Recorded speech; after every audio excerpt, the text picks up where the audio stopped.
Boa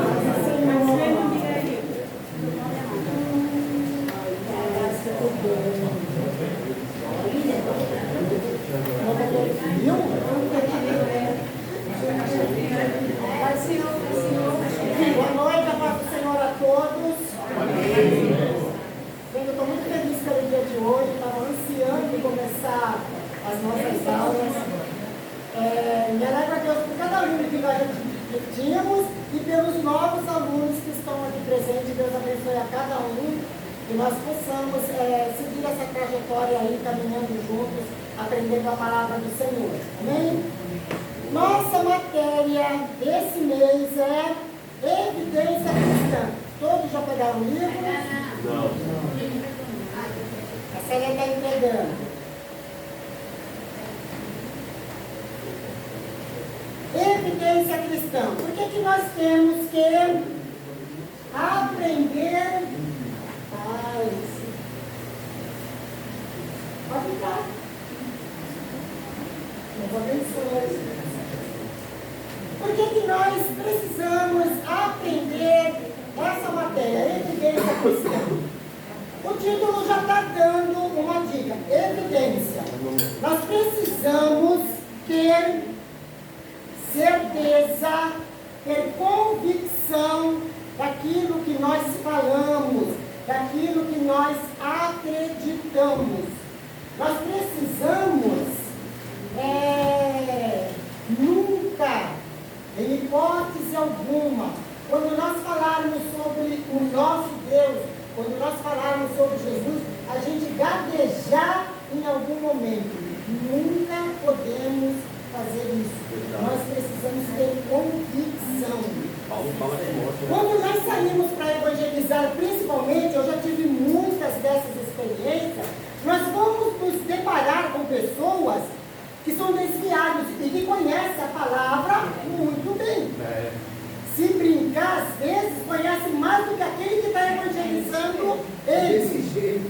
E eu já cheguei a ser afrontada em situações assim, de a pessoa discorrer de Gênesis a Apocalipse. E se eu não tivesse um pouquinho do conhecimento da palavra, eu tinha apanhado em tal pessoa. Então nós precisamos conhecer, além de conhecer, ter convicção.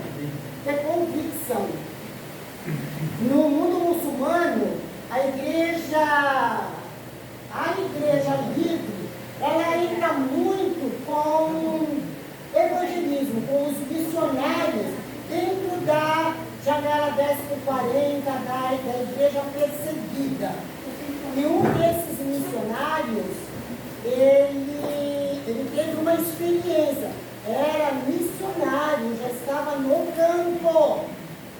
E ele teve a experiência de quando ele começou a falar de Jesus para o muçulmano deu uma interrompida nele e começou a falar sobre Alá.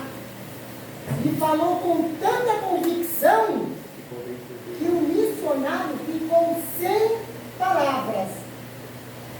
E quando ele veio para a base e está conversando, relatando o que tinha acontecido, alguém falou para ele assim, que o muçulmano tinha muito mais convicção do que ele falando do Evangelho. Nós precisamos ser convictos. Para sermos convictos, precisamos conhecer o livro que nós carregamos nas mãos. Aqui está contido toda a palavra de Deus. Toda a verdade sobre Deus. Por mais incrível que a gente faça uma leitura e fale assim, como é possível? Na mente humana, algumas coisas é difícil a gente entender e a mente assimilar. Porém, se a palavra de Deus está nos dizendo que é, então é. Pode encher a boca e confirmar e afirmar que é mas precisa estar aqui dentro. Nunca usar meias palavras. Dizer assim, peraí, vou colocar nas minhas palavras. Não, nunca coloque nas suas palavras. Coloque a palavra de Deus legalmente como ela é. Porque assim é a verdade. Muitas vezes, se eu trocar uma palavra, eu vou adaptar essa palavra, vou colocar na nossa linguagem atual. A Bíblia, a palavra de Deus, já perdeu a sua verdadeira forma. Porque a forma da palavra de Deus não é o linguajar do século XXI. A Bíblia foi escrita há muitos anos atrás? Foi. E nela está a verdade. Nós temos que tomar muito cuidado com as novas traduções de Bíblias que estão construindo nos últimos tempos. A tradução de hoje, a tradução atualizada. Gente, não existe isso. Tem a Bíblia do homossexual também. Graça sobre graça é uma Bíblia para homossexuais. Aí se você for olhar, está assim, olha, de Gênesis a Apocalipse, mas está na linguagem dele. Graça sobre graça. É uma tradução de Bíblia que é feita, que foi criada específica na linguagem para o homossexualismo. Então nós precisamos ter muita também convicção e certeza quando compramos alguma Bíblia. Eu tenho várias Bíblias em casa, tenho, mas sempre antes de comprar, eu vou dar uma folheada e eu pego alguns pontos importantes e vou ler um comentário. Porque pelo comentário eu já sei, olha, a Bíblia é boa. A Bíblia não é boa. Nós precisamos tomar cuidado. Porque o mundo que nós estamos vivendo, a época que nós estamos vivendo, é uma época de facilidade no Evangelho. E às vezes eles facilitam tanto que chega a banalizam o Evangelho de Cristo. E nós não podemos ser estes. Eu vou ficar com a Bíblia sem atualização nenhuma. Eu quero a Bíblia de King James 1611. A linguagem está bem atrás. Mas é uma linguagem original, é uma linguagem perfeita. Se alguns quiserem mais de um, pode dar, viu, Célia? Pode dar, viu? Sim, senhora. Então, convicção da palavra. Vamos fazer um breve panorama da Bíblia. Palavras que foram ditas, que foram profetizadas por Deus, inspiradas por Deus, e que tiveram o seu preciso cumprimento. Nós estamos lendo a Bíblia, estamos no livro de Êxodo, e a gente lê sobre algumas coisas que foram faladas naquela época e que foram cumpridas também.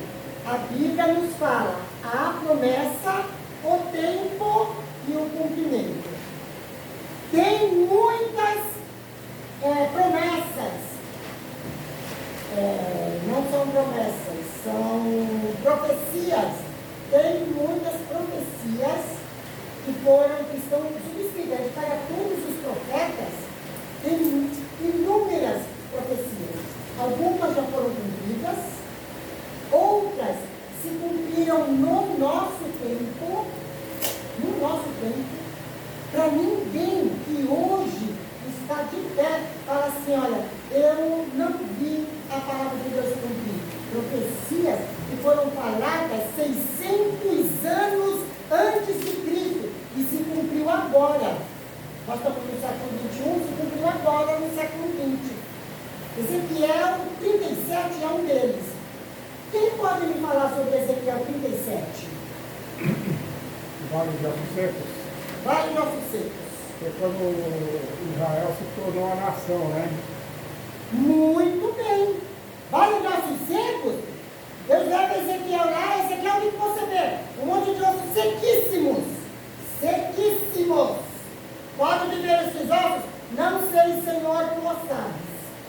profetiza. Isso foi no ano 586, na época que a tribo de Judá foi para a Babilônia. Deus mandou Ezequiel profetizar. Profetiza sobre eles, Ezequiel.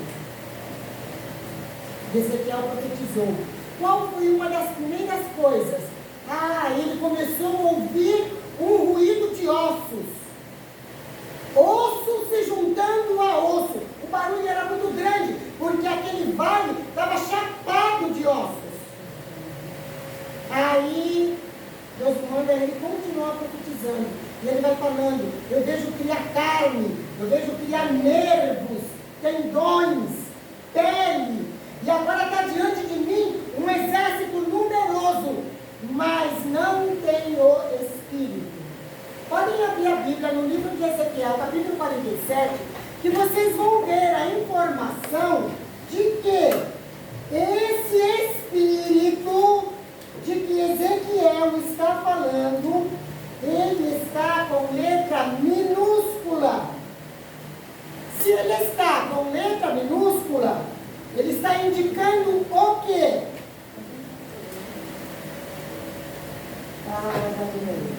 Deus abençoe. Um espírito escrito com um E minúsculo. 47 e 37, vale de ossos secos.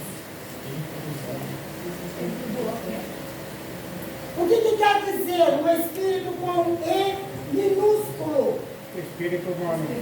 Espírito humano, muito bem. Espírito do homem. Quando chega no versículo 9,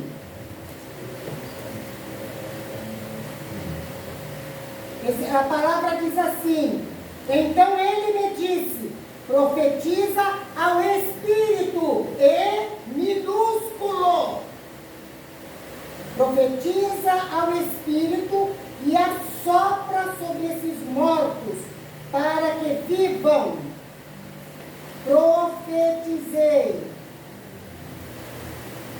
Profetizei como ele me ordenara. E o Espírito, E minúsculo, entrou neles. Se puseram em pé um exército sobremaneira numeroso. Versículo 9 diz: profetiza ao Espírito, ao Filho do Homem, e diz-lhe: assim diz o Senhor Deus, vem dos 4 ventos, ó Espírito minúsculo, e assopra sobre estes mortos, para que vivam. Fala para a Célia, para sair entregar para os alunos, por favor. Essas já são as provas que vai para a mão de vocês, viu?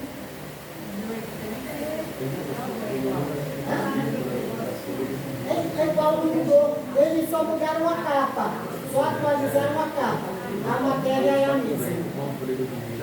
Vem dos 4 ventos, ó Espírito. Letra minúscula. Primeiro ele diz que ouviu um barulho de osso se mexendo. Osso se juntando a osso. Ficaram de pé. E aí Deus fala assim: olha, profetiza aos 4 ventos. Profetiza aos 4 cantos da terra. Sopra sobre ele, para que vivam. Pega a Bíblia, a do Senhor. Ah, está. Achei, glória a Deus. Glória a Deus. Pegar a cadeira. Tem cadeira ainda ali, tem cadeira aqui, Fábio.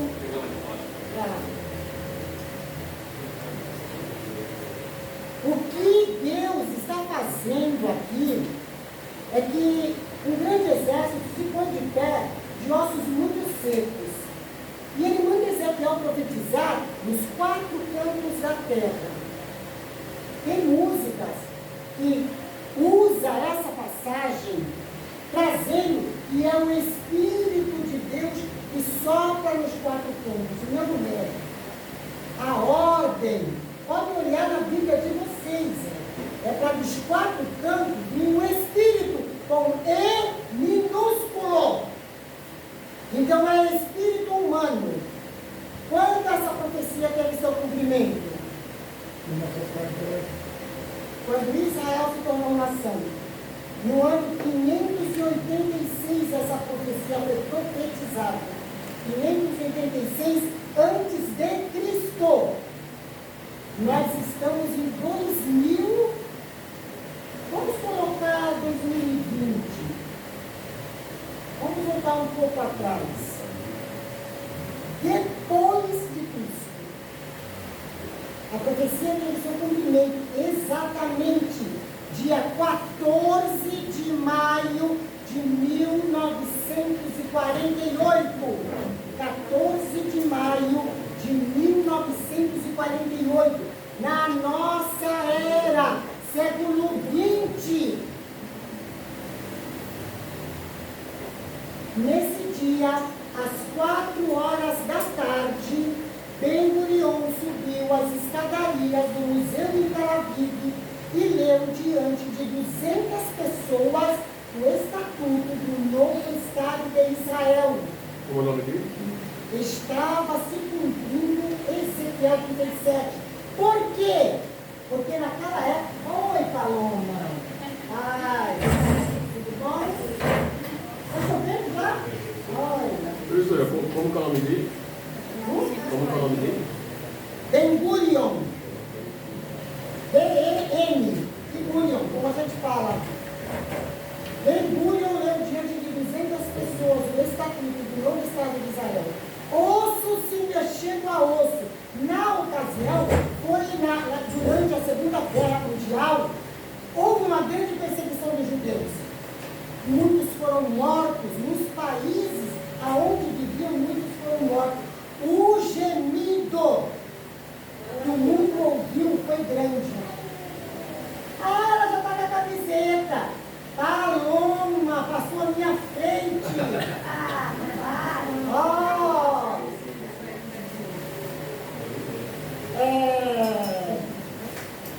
Ele, na época, houve um sofrimento muito grande, um barulho muito grande. Osso se mexendo a osso. Teve um reboliço no meio do povo de Israel, nos 4 cantos da terra. E eles se convenceram de uma coisa: só Hitler matou mais de 6 milhões de judeus nos seus fornos. Só Hitler. E eles se convenceram de uma coisa: nós só vamos estar seguros na nossa terra, em Israel. Israel estava abandonado desde o ano 70 da era cristã. Será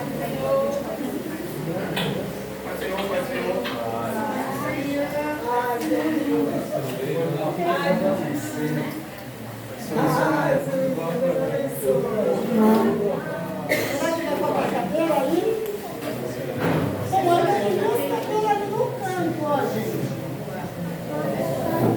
Passa as mulheres para lá, para os meninos poderem entrarem na sala. Estava lá mesmo, Ficar aqui de canhoto hoje. Ok, e aí nós temos que depois que vai falar para mim já incomodar, tá? Glória a Deus. Tem muita gente. Glória a Deus, coisa linda. Tem final que Deus está presente. Olha, anos 70 da era cristã, isso após a ascensão de Jesus, Jerusalém foi tomada e o templo destruído. Desde o ano 70, o povo de Israel estava fora da sua terra. Em 1948, eram quase 2.000 anos. Quase 2.000 anos que a terra de Israel estava deserta. O que fala em 2.000 anos? Sem povo, sem vida, sem nação, ossos secos.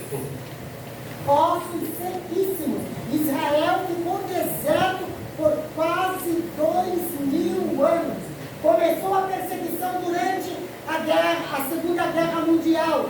Todos os países onde os judeus estavam, eles começaram a ser oprimidos, a serem mortos, a serem roubados. Hitler começou de uma forma desgovernada a matar judeus. E aí eles entenderam, nós só vamos estar seguros na nossa terra. E eles começaram uma romaria para Israel. E Deus guardou cada navio, cada avião que sobrevoou os ares. Os alemães não viam que os aviões passavam. Eram aviões tipo teco-teco, que foi chamado de Operação Tapete Mágico, porque eles passavam por cima. 70 mil judeus voltaram para Israel dentro da Operação Tapete Mágico. E voltaram outros por mares também. E eles chegaram à sua terra. A profecia de Ezequiel profetiza nos 4 cantos e diz-lhes: sopra, ó Espírito, nos 4 cantos, o espírito humano, os judeus da época, todos voltaram para dentro de Israel. 14 de maio foi lido o estatuto do novo Estado de Israel. No dia seguinte, 5 nações árabes se levantaram em guerra contra eles. Eles tinham acabado de se formar, eles não tinham armamento, eles não tinham soldados, eles não tinham nada. Mas Deus pelejou por eles e as guerras foram vencidas. Israel não perdeu nenhuma batalha mais desde 1948. Todas as batalhas são vencidas. Muitas delas milagrosas. E os próprios soldados inimigos, eles viam anjos espalhados no meio do exército de Israel. E eles se rendiam, largavam as armas e abandonavam os campos de batalha. Deus pelejou pelo seu povo. A profecia de Ezequiel 37 estava se cumprindo. O vale de ossos secos se levantou dos 4 cantos da terra num grande exército. Porém, com E minúsculo, espírito humano. Israel está lá, povo de Deus, legítimo. Mas eles não têm o Espírito Santo. O Espírito continuou com a letra minúscula. Somente no versículo 14 do capítulo de Ezequiel diz assim: porém em vós o meu Espírito, letra maiúscula, Espírito de Deus, Espírito Santo. Porém em vós o meu Espírito, e vivereis, e vos estabelecerei na vossa própria terra. Então sabereis que eu, o Senhor, disse isto que eu fiz, diz o Senhor. Esse versículo 14, dentro de Ezequiel 47, ele ainda é escatológico. A profecia do capítulo se cumpriu na nossa era, em 1948. O final, no versículo 47, ele é escatológico. Está falando que Deus vai levar eles para a terra deles. Agora, é o Espírito, com E maiúsculo. Por quê? Alguém sabe por quê? Os alunos mais antigos têm que saber disso. Podem responder, gente. Por quê?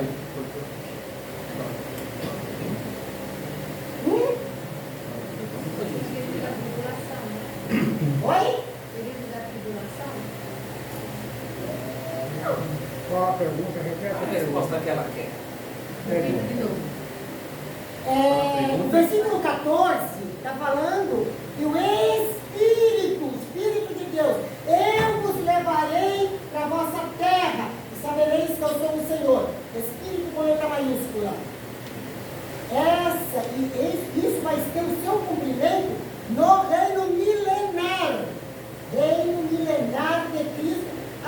nessa terra que nós estamos pisando. Quando eu ainda escolhi. Por quê?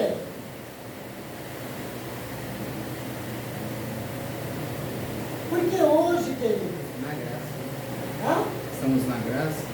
Hoje nós estamos na graça. O Espírito Santo de Deus está conosco na igreja. Depois que ele foi arrebatado, Deus volta a ter conversa com o povo de Deus de novo. Ele volta a trabalhar com o povo de Israel. Israel está lá, é um povo forte, é um povo de Deus. Mas eles não têm o Espírito Santo. O Espírito Santo está trabalhando na igreja. Está preparando a noiva. Que Deus não esqueceu dele nem um só dia. Quando a igreja foi arrebatada, a igreja foi levada. O Espírito Santo preparou a noiva, levou ao encontro de Cristo nos ares. A igreja vai para a eternidade. 7 anos de bodas. 7 anos de grande tribulação aqui na terra. É o tratar de Deus com Israel. Acabou a grande tribulação, agora já tem o povo de Deus resgatado. Agora eles sabem quem é Jesus. Eles um dia crucificaram Cristo lá atrás, sem acreditar que ele era o Messias. Durante a grande tribulação, eles serão tratados por Deus. Então, quando acabar, aí eles sabem, eu sei quem é o Messias. Aquele que um dia nós matamos era verdadeiramente filho de Deus. Os judeus vão estar convertidos. Os judeus convertidos entram para o reino milenário. É a última etapa dessa terra que nós conhecemos. Nós não estaremos mais aqui. Nós não estaremos mais aqui. Nós já estaremos na eternidade. Mas Deus ainda vai estar trabalhando aqui na terra. Por quê? Porque Ele vai cumprir até a última palavra dele. Está aqui. Nós lemos sobre as profecias cumpridas, nós vemos as profecias se cumprindo nos nossos dias, e até depois que nós formos, a palavra de Deus vai continuar se cumprindo. Até a última palavra. Deus prometeu para Davi que não faltaria homem que se assentasse no seu trono. Antes de eu falar isso, gente, abram a Bíblia em Isaías 66, versículo 8, e alguém leia bem esclarecido.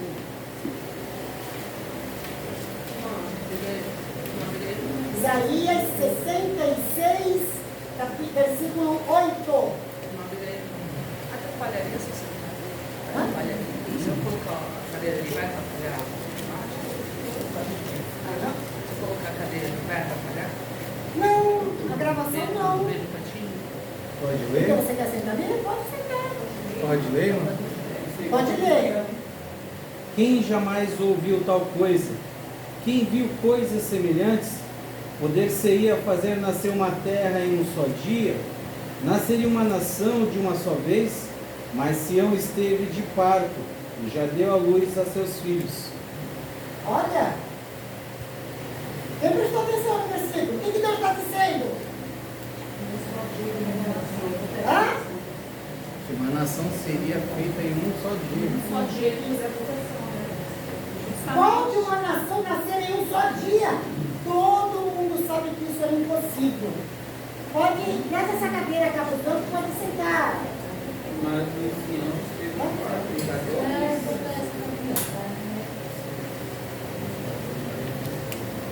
Pode uma nação nascer em um só dia? O povo de Israel, para se tornar uma nação, ficou 400 anos no Egito para se tornar uma nação. E agora Deus fala através de Isaías, 600 anos antes de Jesus. Pode uma nação nascer em um só dia? Mas Sião esteve de parto e deu à luz seus filhos. Dores de parto, 6 milhões de judeus morrendo no forno de Cristo. Dores de parto, sofrimento.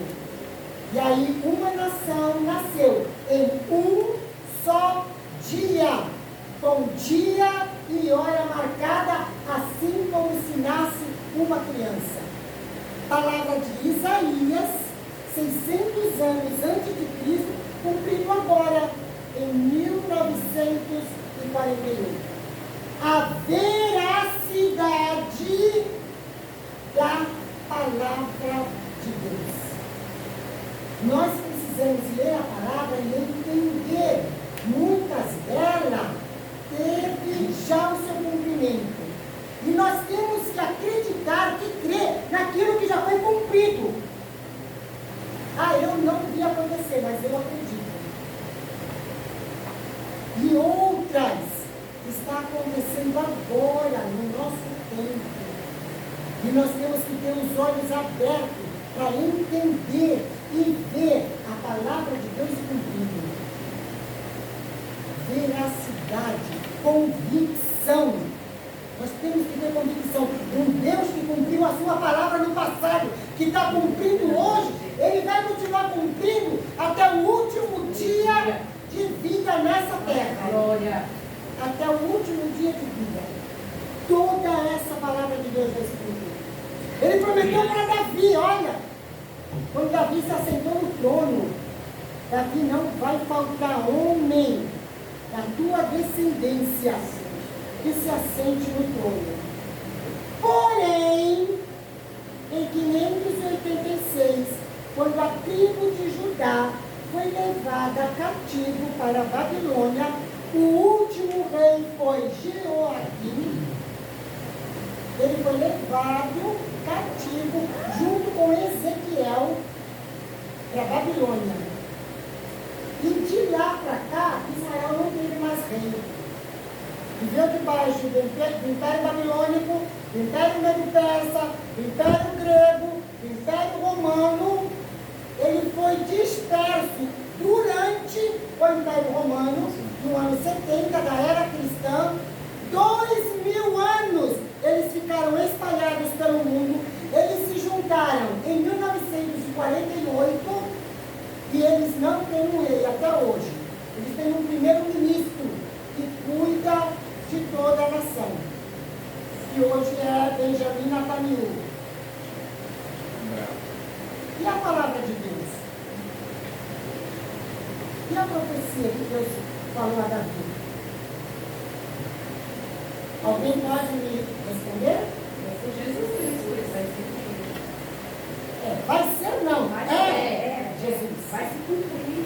O descendente de Davi nasceu no início da nossa era cristã. Jesus é filho de José. José é descendente legítimo de Davi. Ele só não podia falar em realeza porque eles estavam debaixo do Império Romano. Mas José fazia parte da realeza, era descendente de Davi. E Maria era descendente de família sacerdotal. Maria era família sacerdotal. Hebreus vai nos apresentar Jesus como sumo sacerdote.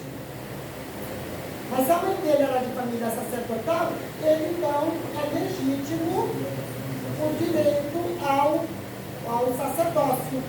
E aí Hebreus nos apresenta ele como sumo sacerdote eterno. E rei. Segundo José, ele é de descendência real, uma Abigail. Mas Jesus não é filho de José. Alguém pode até estar pensando isso. Jesus não é filho de José. Entre o povo de Israel, o povo judeu, uma adoção é legítima. É legítima. Aqui, quando se adota alguma criança, nem que seja de vez em quando você vai falar assim, mas ele é adotado. Ele está lá, ele foi criado com a família, ele tem o nome da família, mas sempre vai escapar aquela conversa, ele é adotado. Está sempre lembrando porque o fulano, o Beltrano é adotado. Entre os judeus não existe isso. Para falar a verdade, a palavra adotado nem existe lá. Não existe essa palavra lá. A palavra é filho. É filho. Nasceu do ventre da sua geração, é filho. Se foi adotado, é filho legítimo. E Deus, quando Ele criou Israel, Ele criou com todas as suas leis. Por quê? Porque Jesus já estava prometido. Qual a primeira promessa do Salvador na Bíblia? Eu não trouxe minha garrafinha de água.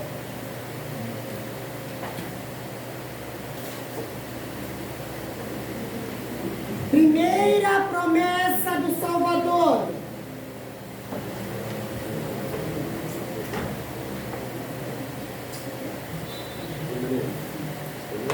Fala, gente! Gênesis 3,15. Primeira promessa do Salvador. A Bíblia nos diz que da semente da mulher nascerá um que pisará a cabeça da serpente. Da semente da mulher. Aí eu pergunto para vocês, mulher tem semente? Não. Quem é que tem semente? O homem. Deus se enganou?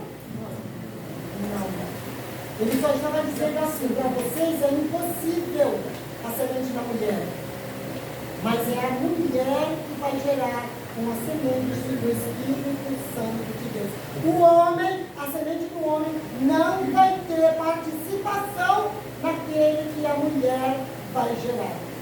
Por isso, Deus se referiu à mulher. O homem não teria participação, porque não foi nascido da vontade humana, foi nascido da vontade de Deus. Então, aquela profecia de Gênesis 3,15, para nós aconteceu em Mateus. Ela foi cumprida. E quem era o marido de Maria? José, descendente de Davi, agora pai de Jesus, homem, ser humano legítimo. Então, legitimamente, Jesus tem direito ao trono. Ele foi para o céu, ele morreu, ele não se assentou no trono, ele morreu, ressuscitou, foi para o céu.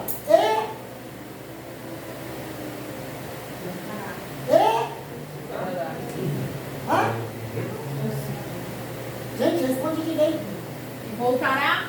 Voltará. Para quê? Sentar no trono, na Nova Jerusalém.